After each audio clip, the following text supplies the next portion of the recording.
Do I have any intro music or anything? No? I thought I ordered walk-up music. No. On my own. Like,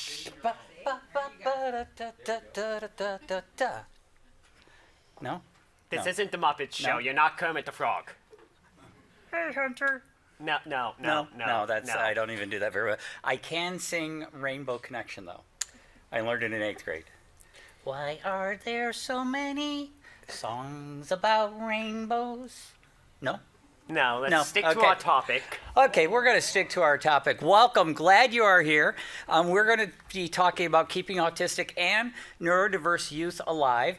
You'll note that a lot in the beginning is about autism because it started as a keeping autistic youth alive because I really wanted to say kaya, which K-A-Y-A, which only makes sense when it's on the screen. But see, I did that and it was on the screen and I'm like, isn't it awesome? Kaya. And people are like, no, it's not. I'm like, okay, then forget it. We're going to take out the K-A-Y-A and we're just going to make this into autistic and neurodiverse youth. Because as I started to look further into it, I noticed that there's a lot of neurodiverse youth that may not be autistic, but that were under the same sort of challenges and some warning signs that may not be covered in normal suicide prevention. And so we wanted to make sure we included all that. So now you're wondering who we are. Well, this is Hunter. Go. Hello, everyone. My name is Hunter Markle. I am a autistic young adult, age of 28, and the other two major mental health problems I identify with are depression and anxiety. Yes, there are a lot of other ones, but the main ones are those three. Also, to the wonderful sign language interpreters to our right, if we start talking too fast, please let us know. That goes for the tech guys in the back as well. Yeah, and because I tend not to be very observant, especially not in the periphery, please throw soft objects. That is fine. I will notice soft objects. I appreciate that. People used to throw hard objects, not so appreciative. So thank you for that. So please let us know. And anytime out there, if we're going too fast or whatever, I tend to talk very quickly. So please let us know if we need to slow it down a little bit. The way that this is going to go. You didn't introduce yourself. Oh my gosh. Okay. My name's Tim Markle. I'm Hunter's dad. More. Okay. Been working in the disability world for about 17 years. Work for an organization called the Weisman Center. It's a University Center for Excellence in Developmental Disability. It's out of Wisconsin. So we flew down from right around Madison, Wisconsin, so that we could be with you this weekend. We were here last year. We had such a great time that we held a bake sale every month to be able to raise money to cover the gas tax on the planes to be able to fly down here this year. So it's thanks to brownies and cookies that we are able to be here this year. So we're really excited that we're back. You ate the majority of them. Yeah, we didn't make much money because I really like brownies and cookies. So how this is going to go today is I'm going to start off, going to talk a little bit about what autism is according to the diagnosis, so we all have a shared understanding.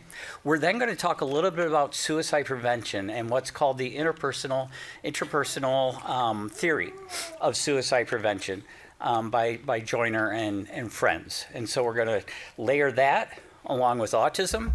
I'm going to then talk a little bit in neurodiversity. I'm then going to talk about what some of the major issues are and why this is so important and why it's not going well for our kiddos right now. We're then going to go into some of the solutions, but I want to save probably about half an hour, 15, 20 minutes for Hunter to tell his story. Because it's one thing to know all the facts. It's another thing to hear it from a person who's been through it. And so we want to try to give you both today. So Hunter's job is going to be to continue to nudge me, to keep me moving along so that we have time, because that's going to be really important. And if you don't want any of these facts, please cover your ears and try and drown it out. It's what he does when I start talking too much at home. No, I just turn up the music. That's very true. Yeah, if you don't learn anything else, if you have a kiddo with autism, talk softly, talk shortly, and be prepared to repeat yourself. It's a key to communication. Processing is slower, and loud voices do not help. Long conversations do not help. Keep it short. All right. So what do we know about autism? The core features of autism include a social communication difficulty. So without social and communication difficulties, without repetitive behavior, restricted behavior, or thinking, it's not autism. Okay? That's the key diagnostic. So our kiddos with autism and a lot of our kiddos who are neurodiverse have trouble communicating socially. They have trouble making friends, talking to other people out of the blue, feeling comfortable in social situations. It is hard for them. Some of them are verbal, some of them are nonverbal. Some of them use alternative communication devices, some of them don't. And so it's a wide group that we're talking about, but within all those groups, they have some issue with communicating, all right? They also have some sort of repetitive behavior or restricted behavior or thinking. And so you can think of that as the people that may need to flap hands to calm their system down. It could be they get hyper-focused and hyper-fixated on a topic, and it's really, really hard to get them unstuck. And so those are the two really major diagnostic things. We also have learned quite a bit more. We also know that a lot of people with autism also have sensory issues, loud noises, lights. They sometimes have problems processing a lot of different senses together, along with a lot of our friends with ADHD and with some of our other neurodiverse things, is that they also have some of these processing issues. Neurodiversity. Thank you, neurodiversity. Research has also shown that there are difficulties with executive functioning, organization, planning ahead, getting started. Okay, so I want you to try to keep in your mind these core, I don't want to call them symptoms, but the core issues that are dealing with, because it comes into play as we start to think about mental health. And as we start to think about suicide prevention, how are these strengths or how are they maybe working against us? Foundations would have been a better word than issues. Thank you. I like that. I like the word foundations much better. So this is the most scientific slide that I have ever used in a PowerPoint in my entire life. You're welcome. It's just for you. I will probably never have a scientific looking slide like this again, but this is the overlay of Van Orden and Joiner's interpersonal psychological theory of suicide prevention and an interaction with autistic traits. And this was adapted by Van Orden, Pelton, and Cassidy. So the core parts of the interpersonal theory is that someone is experiencing a sense of thwarted belongingness, that they have a perceived burdensome-ness, like they are a burden to someone, and then they have the capability to kill themselves. So the capability to commit suicide. If I look at those top two, the thwarted belongingness and perceived burdensomeness, the thwarted belongingness has someone feeling like they are alone, that there is no group that they could feel a part of, that they feel separate from the rest of the world, like they don't belong here. And the thwarted belongingness or the perceived burdensomeness is looking around and saying, you know what? It costs a lot of money to take care of me. I'm using up a lot of resources. My parents are struggling financially because of everything they have to do to me.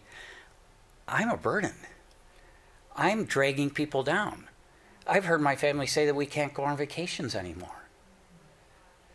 This is a burden that they then carry. Now, when neurotypical people begin to feel like they have a thwarted belongingness and perceived burdensomeness, this is when Van Orden and Joiner say that there's then this increased risk of suicidality. So an increased risk that someone is going to kill themselves if they have a feeling of they are alone and they don't belong and that they are a burden. So what do we know if we look at those characteristics of autism along with the interpersonal theory of suicide prevention? What do we see? Well, we know, according to science, that autistic people are more likely to die by suicide than non-autistic people. And again, I'm going to stretch that out into neurodiverse people who also have these same issues of feeling like a burden, feeling like they're different, feeling like they don't fit in. We also know that autistic females are at a higher rate of suicide attempts and self-harm, but mortality and ideation are similar among males and females. So adult females will attempt suicide more often, but they are dying at the same rate as males. Autistic. Autistic, Not sorry. adult. Autistic females, thank you. You're welcome. All right, we also know that it's very common for autistic people to think about suicide or die by suicide when compared to the general population. Newer research is showing that autistic female students are burdened by a concept that some of you may know about masking, about having to pretend you are someone or something going through your normal day. Obviously, if you have to mask, you're not feeling like you belong. You're not feeling like you could be yourself. People who have to mask a lot pay a very heavy emotional and psychological burden, along with an actual physical burden. It's very tiring to pretend to make your way through the world instead of being able to be who you are. So we're continuing to look at that. And so just a quote to say that we know that people with the autistic traits are likely to experience that they don't belong and that they're a burden on others. We know there are very high rates of depression among people with autism and neurodiversity, and we know depression also may be linked to a likelihood of attempting suicide. So what do we need to do? We need to do what families have been talking about for years. We need to promote inclusion. We need to promote self-advocacy and independence. We need to help them out, thank you.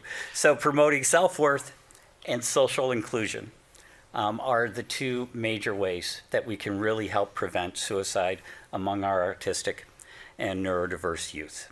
So how do we do that? Let's start with promoting belonging-ness. Number one, we have to admit that ableism is real out there. Ableism is a concept that there is a discrimination and social prejudice against people with disabilities. This is based on the belief that non-disabled individuals are superior and that disability is something to be fixed or cured. It's not. Disability is a common part of the human expression. Everybody can get a chance to join the world of disability, but it is, and that's one of the reasons I love coming to Family Cafe, is it reminds me of just the awesome depth and breadth of experiences and of people, of humanity that we see in these halls, and that this is as much reality as Coachella is, or the Emmys are. This is as much the real world as what we see on our social media feeds. Disability is part of human life. It's part of reality. It's not bad, it's not wrong, and it ain't a dirty word. And we should be able to talk about it. So we have to help our kids understand that when they're feeling like this world isn't made for them, it's because this world isn't made for them. It's because there are barriers to inclusion. There are social norms that make no sense, but everybody follows them anyway. There are people that just want to dismiss people that are hard or difficult to deal with, and they don't have patience. Yes, that's the world that's out there. And if you're feeling that, guess what? You're feeling the right thing. If you would go into that situation and you would feel like everything's perfect and I belong and everything's great, that would be a misfeeling. Your feeling would not be aligned with the reality. And so we have to acknowledge that these feelings that come when battling ableism and battling a world that's not designed for them are very, very real. And that they are going to go through that. We need to promote true inclusion in schools and provide safe schools. Every 10 years or so, it seems we come up with a new way to stop bullying. And when I talk to my families, apparently none of them have really worked well. Well, I mean, I can name one that did not work very well. What's that? P. Diddy's. Okay, so P. Diddy's, I did not know P. Diddy had an anti-bullying curriculum. Yeah, it was an early 2000 thing before all the controversy about him and baby oil came out. I am so glad that we are recording you. So yes, do not follow P. Diddy's anti-bullying campaign. It's not good. But we do need to promote true inclusion. Now, that means that every child should be able to participate to the extent that it helps them to learn. Doesn't mean that every child does everything. That's ridiculous. All children are different. But they need to feel like they belong to that school community. They spend so many years in school. If we can't get it right in school, it's going to be a lot harder for them to succeed and feel like they belong when they become adults. We have this fantastic time when they have to be somewhere. Let's use that time better. Let's use that time to promote inclusion, to help the rest of school understand that disability is a part of the human situation as well, and that there's nothing wrong with it. We also need to promote safe and inclusive communities. I know a few years ago we had a fantastic campaign that was all about dementia-friendly communities, and it would go around and it would teach store owners and it would teach the grocery stores and the people at the gas stations about if somebody came in looking a little confused or out of sorts, how you could help them. Well, that'd be a lot better than when one of our kids comes in and just seems lost and really scared because they don't know where they are and they don't know what happened. Instead of yelling at them to get out, that we would teach them how to help them, that we would be able to establish communities, that were able to recognize when somebody was in distress and could calmly help them out. We could provide trainings like that. It's not that big of a lift. We can have inclusive communities. And it starts with helping our neighbors and our friends to stop staring at us. If you're going to stare, you might as well come up and say, "Can I help you?" If you got the time to glare, you got the time to help. Just that simple question, is there anything I can do? Is there anything I can do? And you, as a parent, could sit there and flip them off and say, "No, not right now, my hands are full." That could happen sometimes, but sometimes it could be, "Yes, could you just go take his sister over there? We just need a little bit of space."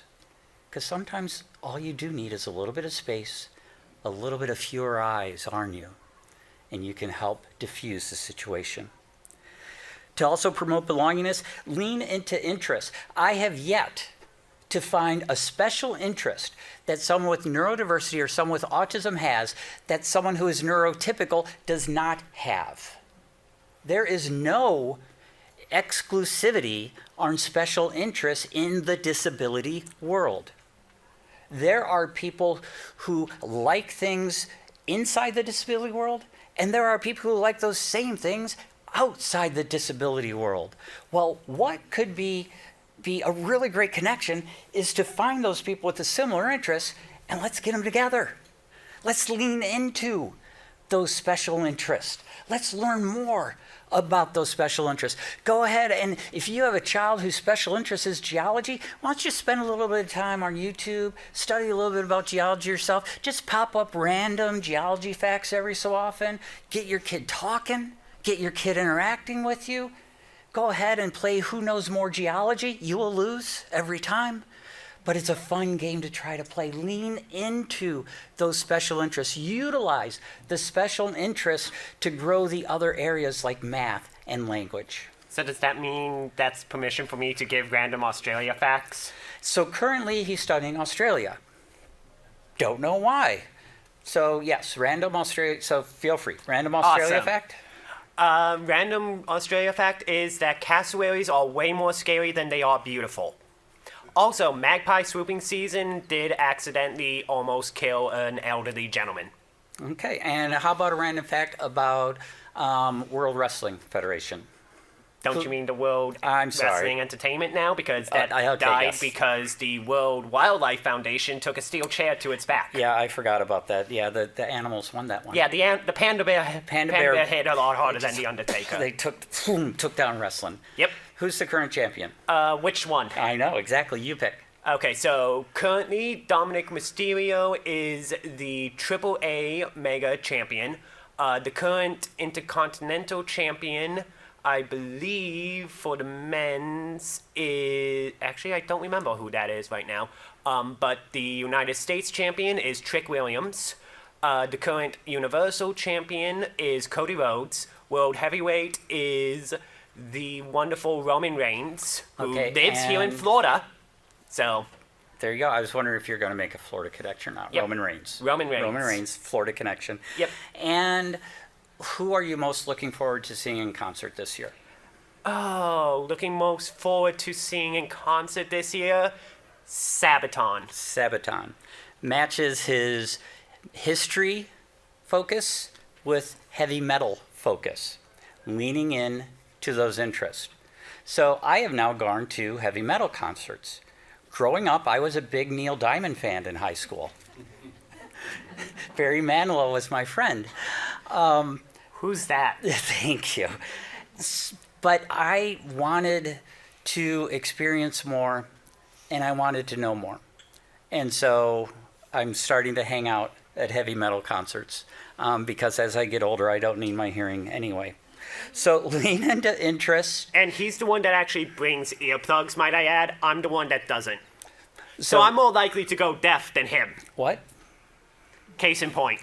So lean into those interests, use them as bridges, promote employment, supportive employment, self-employment, volunteering, anything, because this is really important because it's going to tie right into, besides just promoting belongingness, that there is some place where I belong. It also then is going to support the next one when we start to talk about the burdensome-ness. So really quick fun fact about Japan, there's actually a cafe that is staffed only by people with dementia. So if you're ever in Japan, try and find that cafe. It is wholesome and amazing to see. Awesome. Also expect to not get what you ordered. I don't know if you're telling the truth or not, but we'll... It's 100% true. 100% Japan is true. awesome and weird. All right. Also, patiently promote self-awareness. There used to be this idea that people with neurodiversity or people with autism could not be self-aware. We are That very self-aware. They could be very self-aware. Sometimes it takes longer to help them figure that out. But that's, we already talked about the patience. And then find them places where they could be themselves. Places where they are not judged, places where they could be as weird and wacky as possible. Another reason why I love the Florida, there's no judgment in these hallways. You go running down these hallways, whatever. Feel free. No one's going to look at you differently. You belong. You belong right here. If we can cultivate more spaces where our kids could be themselves, where they feel like they belong, then that is the key to promoting belongingness, which is one of the keys to preventing suicide. Is if people feel like they are part of something, they are a lot less likely to leave this world. It's when they feel totally disconnected that they want to leave. Not only totally disconnected, but when they feel they're also a burden. So let's talk a little bit about combating burdensomeness. Now, are kids with disability a burden? Yes and no. It is very expensive to raise a child with a disability compared to raising children without disabilities. On average, it costs 17.8% more per year to care for a child. Some estimates are suggesting that raising a child with a disability can cost up to $2.4 million over a lifetime. And they wonder why we're still fighting for those scraps from Medicaid and those scraps of help that we can get that are allowed to us by law. It's because it is super expensive. Families typically pay an average of over $100 per week out of pocket, not covered by insurance, for just general costs related to disability. The increased costs are due to various factors, including frequent doctor visits, therapy sessions, expensive medical equipment, specialized care and education, having to buy adaptive equipment, additional transportation expenses, along with higher child care costs, because a lot of our kids are still getting kicked out of child care. And so sometimes the only way we can keep them in is to pay for an aid. There's something wrong about that. That the kids who need the socialization skills, that need the belongingness the most, are the ones that are being kicked out of it. So how can we combat burdensomeness? Number one, we have to realize that there is a cost to stigma. That there is a psychological cost that each family pays when they feel judged by the world around them. That there is an actual physical cost to raising a child with disability. There's a burden in the social relational burden on families. They can feel isolated, that nobody understands. It's harder to be able to socialize, to just drop by someone's house. You have to plan, you have to carry, you have to pack. And depending on disability, that's a lot of stuff that you have to take with you, and a lot of understanding that you're asking out of the other person. And then you get to that time where that child gets old enough and has that self-awareness and realization that their family's life is different because of them. And that's where this cost of burdensomeness comes in, is when our children start to realize that when they hear fighting about Medicaid or the dollars, they're fighting about them, and they're the cause of it. When they hear families talk about not being able to go on vacations, they can look at themselves and say, I'm the cause of it.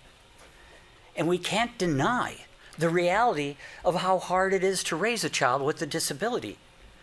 But what we can do is make them understand that it is all worth it, that we would do it all over again any second of any day, that there is no cost too high that I wouldn't pay for you.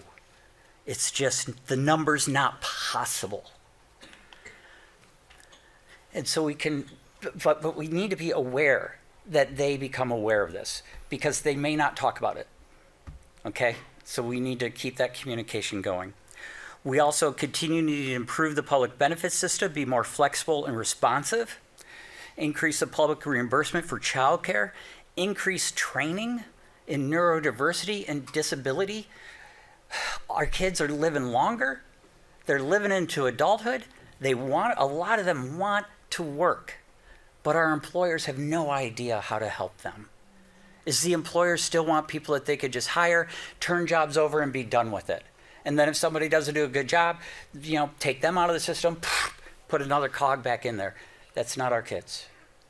Our kids need a little bit more support in employment. And employers, when they wake up and realize how loyal our kids are, how they're going to show up for work every day, how they are going to follow the damn rules. Like if you say the red rag goes in the blue bucket, you will always put the red rag in the blue bucket if that's where the disinfectant goes. And that white rags do not go in the blue bucket every time. They go in the green bucket. How awesome would that be that you don't have to tell your employees that every single day? They get it. There are strengths to hiring people with disabilities. And so we can look at increased employment. The other area where we can work on combating burdensomeness is in the area of mental health management. We need a lot more training on neurodiversity for mental health providers. We need counselors, psychologists, and psychiatrists who understand autism, who understand neurodiversity, who understand that the brains don't work exactly as the brains they learned about in their textbooks work. Is they were taught that brains work a certain way and you do this and then the brain does this and then this happens. It's not that simple. Our kids are complex. They need to understand that talk therapy isn't always the right route. But guess what? You are a very intelligent, trained person. You could probably learn how to do therapy as you play a game with somebody. You could probably learn how to do therapy when you lean into their special interest and tie their special interest into their mental health and mental well-being. They're going to listen to you. They're going to take that in.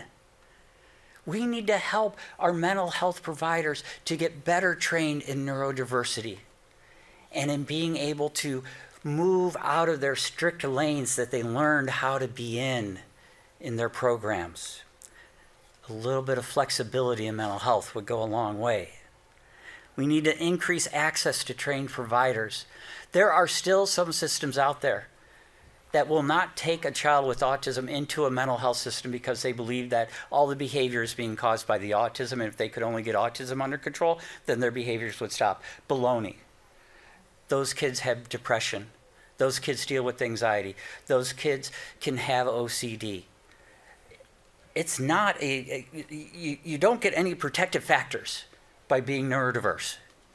You can still have all of the mental health stuff that's out there as well. And we need to begin to realize that we need to treat what is most important to the child. What is it that is holding them back from their successful life? And if that's a mental health issue, then it's a mental health professional who can provide that. Increase in peer support models. Everybody reacts to people who understands them. Someone who's been in their shoes. And so increasing peer support models, saying, you know what? How about if you just talk to somebody else with autism one time a week for like a few months, and let's just see if maybe you can get a little bit of help in setting your goals and in understanding what you want to do. Also working with 988 to work as well as it can. When 988 first rolled out, they did not take into consideration that they were going to have a lot of neurodiverse and a lot of autistic clients call them, and they were not trained. Thanks to the work of the Autism Suicide Prevention Workgroup and the people at 988, the people responding our 988 now have the opportunity to be trained in how to most effectively help a caller if you suspect they have autism. And that's huge, because you will see everywhere, if you have an issue, call 988, call 988. Well, what happens when you call 988 and they don't know what to do with you? And that was what was happening, and so we're working on changing that.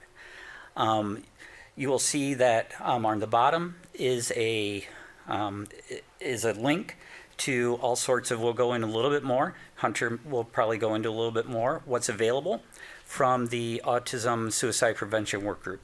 I want to touch briefly before I turn it over to Hunter.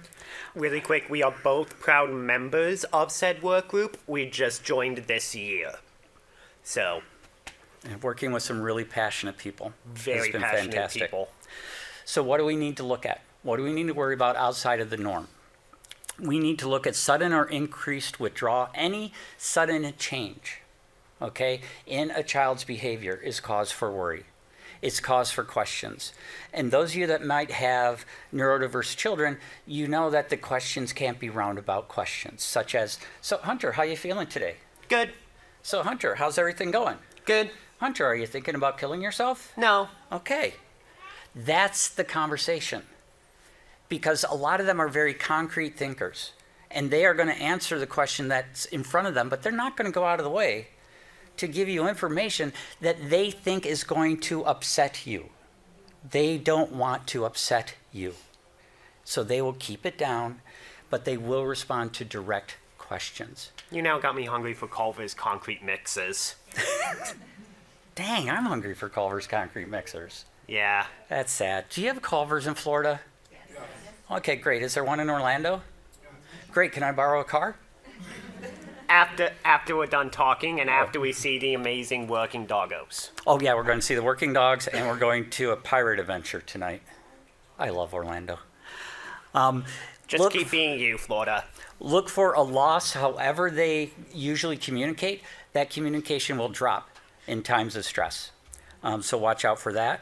Look out for current traumatic events, maybe reported by self or others. So an event that is traumatic to them, or if somebody else says, hey, something really bad happened at school today. Your kid may not talk about it, but if you know that they have experienced it, please open up that conversation with them.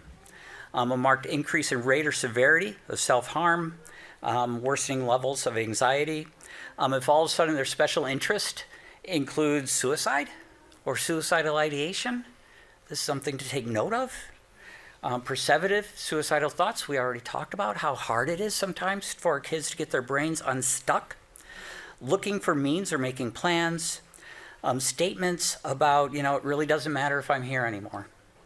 It would be a lot better off if I wasn't here. You guys could go on that vacation. It'd be a lot better off if you weren't here, then the school wouldn't have to do so much for me. Those sort of thoughts are really huge warning signs that need to be talked through. And then a sense of hopelessness. Okay, I have worked really hard on shortchanging you, and I apologize for that. It's perfectly fine. So we want to now go into, and we'll be hanging around afterwards. But Hunter, do you want to go ahead and share your story?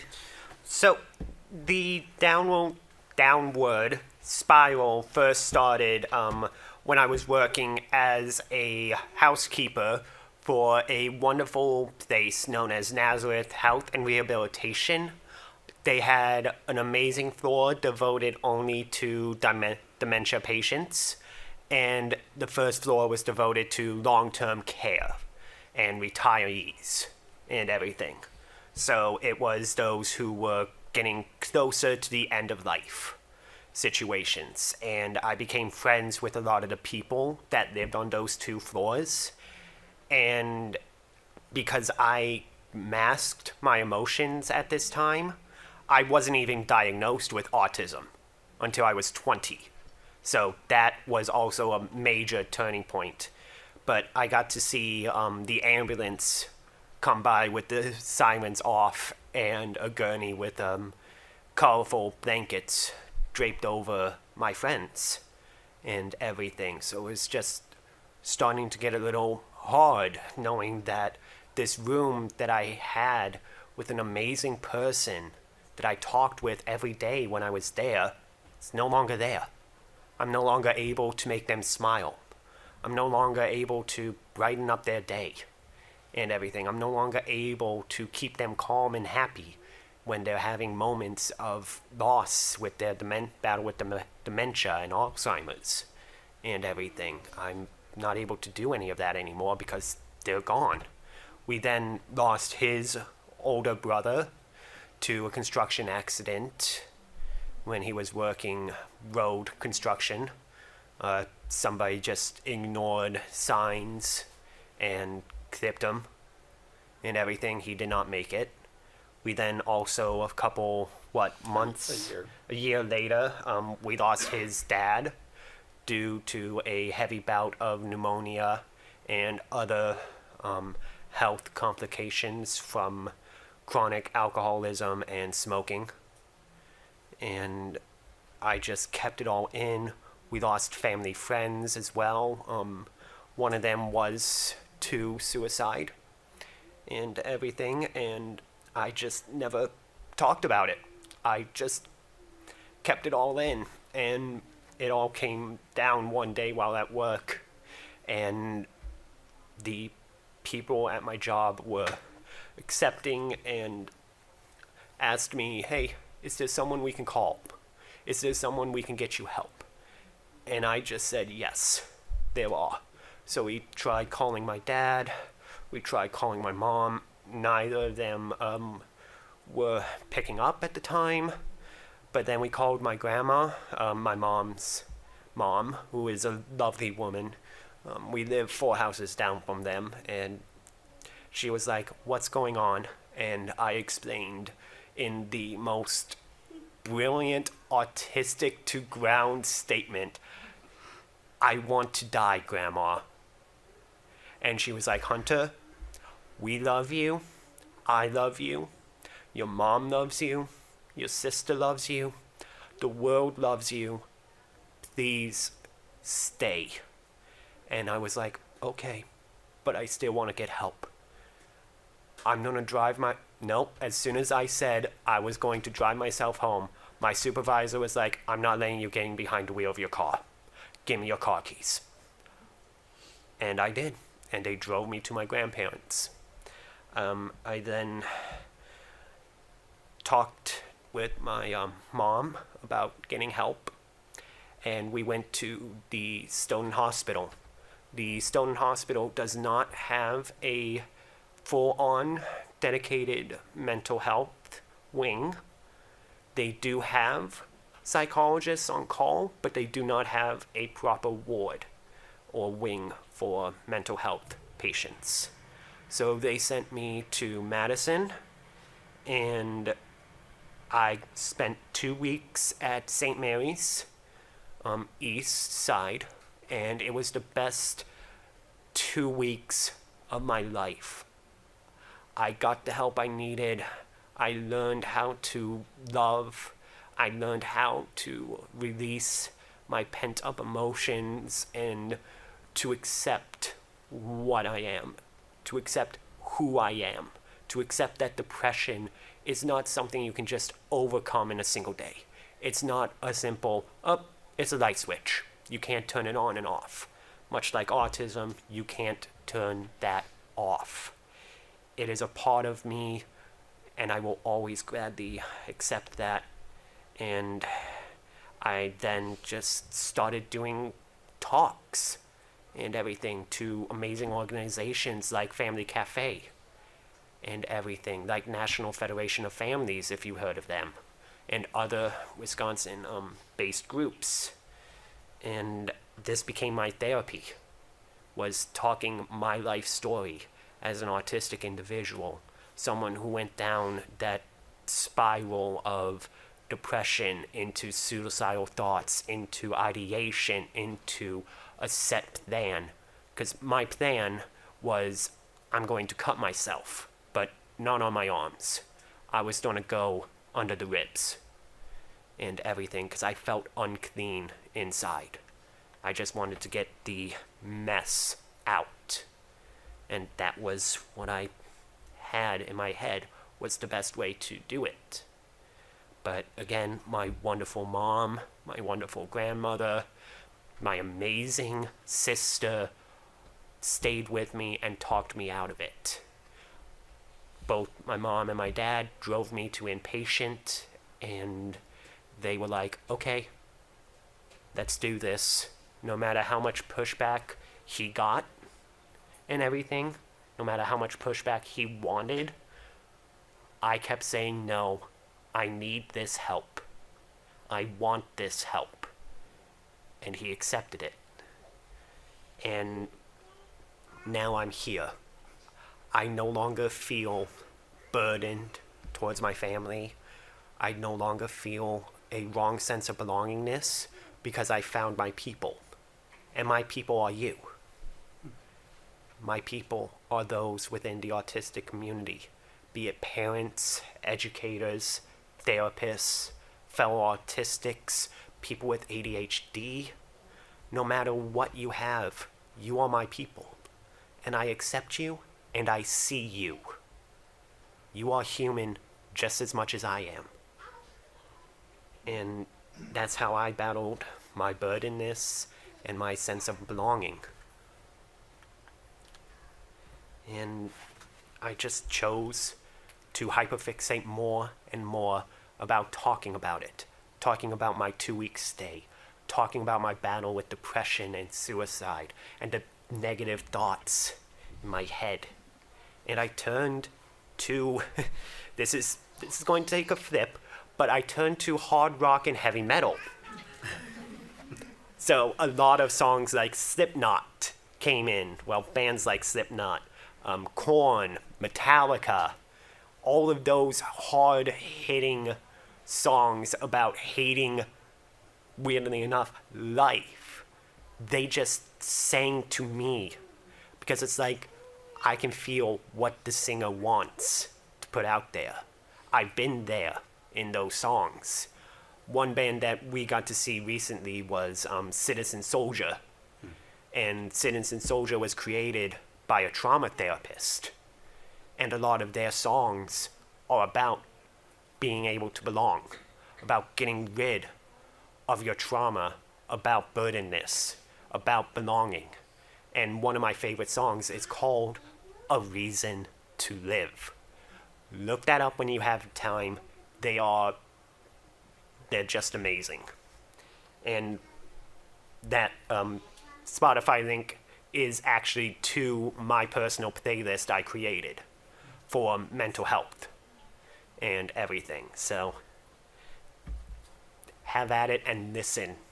There are plenty of songs there, and some of them were actually added by the people from Family Cafe, because last year that is what we chose to speak on, was hard rock and heavy metal. So that's Are one there of the ways. Are there other ways that you use to keep yourself mentally healthy now? Yep. Positive self-talk is another one. When I get angry, I lose is an awesome one that I love. The 3 R's are retreat, reinforce, re-engage. And that is, retreat means get out of the situation. Reinforce is that positive self-talk, the deep breathing, the focus on a point in the room, and just think what caused this and how can I stay calm and get back in there? How can I re-engage this situation in a positive manner? Or even in a manner you're choosing and everything. And always remember that life is never going to be hopeless, but it's going to continue being hard. You are going to have rough patches, but that's just life. Just roll with them and get back up. And if you need medication, please take it. Don't be like me, because within the first about 3-4 months of taking my antidepressant, the first one, I forgot to refill the bottle. And this was before COVID. I survived COVID times, clearly, because I am here. But no antidepressant up until around 2022-ish. So I survived that long off of one because of my amazing family and making friends, making groups, meeting groups, actually, like, again, Family Cafe. I made more efforts to open up about my life, more effort to engage people. How many self-advocate slides do you have? Plenty, because you made plenty, sir. Oh, okay. Anything else come to the top of your brain? Well, just everything that's on there. Because that is pretty much what I do. I just look for people that need to hear my voice or have someone speak to and everything. That's who I am. I am a listener, and I will listen. I am an empathetic person at heart. I will not stop you in any way, shape, or form if you want to talk afterwards. The dogs aren't going anywhere. There are plenty of service dogs around that I can just sit and watch day in, day out here, and just watch them do their job. Because that's what they do. That's what It's awesome. I love them. So then what have I learned, and how do I support Hunter now? I make sure that I have time for him. Is a lot of what happened back in his spiral down was he started to live in the basement, and so there would be days where he could just go down to the basement and I didn't necessarily have to interact or talk to him, so I didn't. I got involved in my stuff and I lost sight of the prize, and I took my eye off the ball. And so now I make sure, I try my hardest to, when he says something, when he wants to talk, I try to listen. I try to turn off the TV, close my book, whatever it may be for those moments. I look for those opportunities to connect, such as going to concerts. I ask him a lot more questions than I ever did, such as, you look a little down. Are you thinking about killing yourself today? Nope. And he says nope. And then if I feel like that may not be, if I'm still a little worried, I will dig. I will ask more questions. I will offer help, but he's obviously an adult, which means that he doesn't have to take my help. Is he gets to make his own choices and his own decisions. But I'm going to make sure he knows that there's a place that he can always come back to, that there is always help that's available to him no matter what choices he may make. I focus on what really matters, which is not the supports that might be available, but it's our relationship.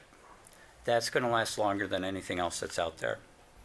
So tips to helping neurodiverse and autistic people in crisis and suicide prevention: ask questions, concrete questions, literal questions. Don't beat around the bush. You will not put thoughts into their head. Ask the direct questions. Keep your interactions with them short. Hunter lets me know when I am talking too much. Avoid using childish language, especially when they're adults. Use visual aids. How do they normally communicate? What is the best way that you can communicate with them? That's the way that you need to have the hard conversations with them. So find those visual aids that'll help. Share your concern and remind them that they're not going to get in trouble just because they may be disappointing you. Because guess what? As good as we are, there's sometimes we can't keep our emotions off our face. And so we have to make sure that we reassure them that, yeah, I may look distraught, but I love you. And I want to talk about this. And I want to walk through this with you. So reinforcing they're not going to get in trouble. Allow for processing time, and then allow for more processing time. It takes a while for the brains to engage. Be aware that sometimes they can be very big people pleasers. So check out what they're saying to you with other people around you. Engage in active listening. And for me, if you don't remember anything else, one of the biggest things that I discovered as Hunter was going through his spiral was that I was not taking very good care of my own mental health. And so what I am now a big advocate for is that fancy word that's called self-care, which is basically you being the best you can be means that you're going to give them the best you can. And so the most loving thing I can do for my kid is to love myself. The best way I can care for my kid is to care for myself. The better I am doing mentally, the better I am able to support him mentally. I need to take care of my own crap. I need to get help when I need help so that I can be available to him. What do you want to say if there's nothing else that you remember from anything? Take your time. Keep being patient and awesome people for the individual with neurodiversity in your life. Just remember that they are just as human as you are. And really odd, we have time for questions. This usually does not happen. You must be a very special group. But any questions or comments, and I will try my best to repeat them. I have a question. Can you give some examples of the type of questions for someone who you think may be willing or in the process of committing suicide? You have some samples. So some sample questions. I prefer direct questions. Are you thinking about killing yourself? Are you feeling like you don't belong? Are you thinking that my life would be better without you? Because those are sort of questions that they're going to hide. They may be feeling them, but they don't want you to know. And when secrets grow like bacteria in a closet, once we can get rid of the secrets, light helps. And so by bringing what I think may be his questions to light, by asking them of him, so asking directly, you look like you had a bad day at work. Are you feeling frustrated? Are you feeling frustrated that you want to hit something, or frustrated that you want to have a milkshake, or frustrated that you want to have a Jack Daniels? So asking those direct questions about what is the frustration, what exactly happened, tell it to me in your words. And then the really important question is, are you thinking about killing yourself? We have to stop avoiding that question. We need to ask it directly of our kids. Avoidance leads to more problems. Just curious, what are the chances of Hunter going to a Barry Manilow concert? Oh, I don't even, okay, so the chance of Hunter going to a Barry Manilow concert, I don't know if my friend Barry is alive. But I would say 50-50. He actually will go with me. If there are places where I want to go and he doesn't, he will go along with me.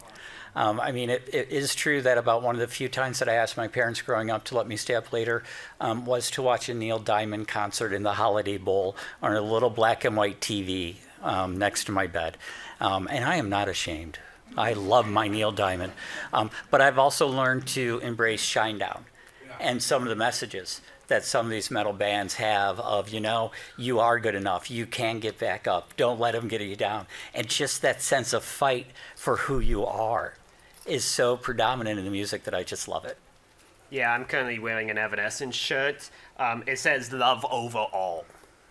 And that is a beautiful message and everything. And I would love to go to that concert if said person is still alive and kicking. All right, so we're going to find Barry Manilow and Neil Diamond, and we're going to do a road trip to whatever old folks home they're living in. Yeah. So I've had some training in suicide prevention and how to ask those difficult questions. And Okay, so I'm just going to repeat, is that experience in suicide prevention and how to ask difficult questions. Right. And so I wanted to ask you, Hunter, or you too, Is there any one program that you, training program that you found is better for asking these questions for a neurodiverse population? Like CANS So, or, Yep, a program, because there are many programs out there right? of suicide prevention, and have any of them been, in our opinion, adapted for the neurodiverse population? Are you aware of any? Only the ones that have been brought up at conferences, like CAD, whatever the C one is here in Florida, and everything, and the work group we are part of have brought up a lot of these resources and everything. So I would definitely look up Lisa Morgan, Yes. as she is very powerful and everything within the autism and suicide prevention world. And everything. She would be the one that I would look into to find these resources. And so I've been trained on a number of the different suicide prevention, from mental health and suicide first aid. I can't even remember all the ones. Yeah, exactly, QPR. And I mean, even just QPR is, that it's not that you don't question, but it's going to be how you ask that question. And that goes back to, with neurodiversity, concrete and short, and give them processing time. A lot of times not a lot of times, some of the neurotypical prevention that's out there has a very quick sort of interaction to it. And I do like the ones that talk about just being with the person, but what they don't talk about is sometimes being with that person could be really uncomfortable, because they could start stimming to calm themselves down. They could start being off balance because their interoception isn't good, and that can make other people nervous. And so being able to stay calm and help that person by co-regulating with them, by helping them regulate without using words, is a lot of the programs just use way too many words Yep. for the kiddos that I work with. Yep. Yeah. So I'm just going to quickly start going through all the amazing No, we're not going to go through all the resources. The Okay. resources are available. We have this uploaded. Yes, we will go through them so you can take pictures if you want, but we're not going to go through each one. But there are awesome resources from Autism Crisis Support. These are the ones that are made by the Autism Suicide Prevention Workgroup. Yep.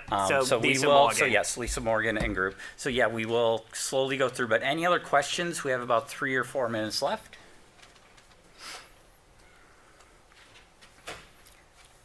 Then we will go through the resources, and you all sit here and you will watch me click. This is great. See, he laughs. I like him.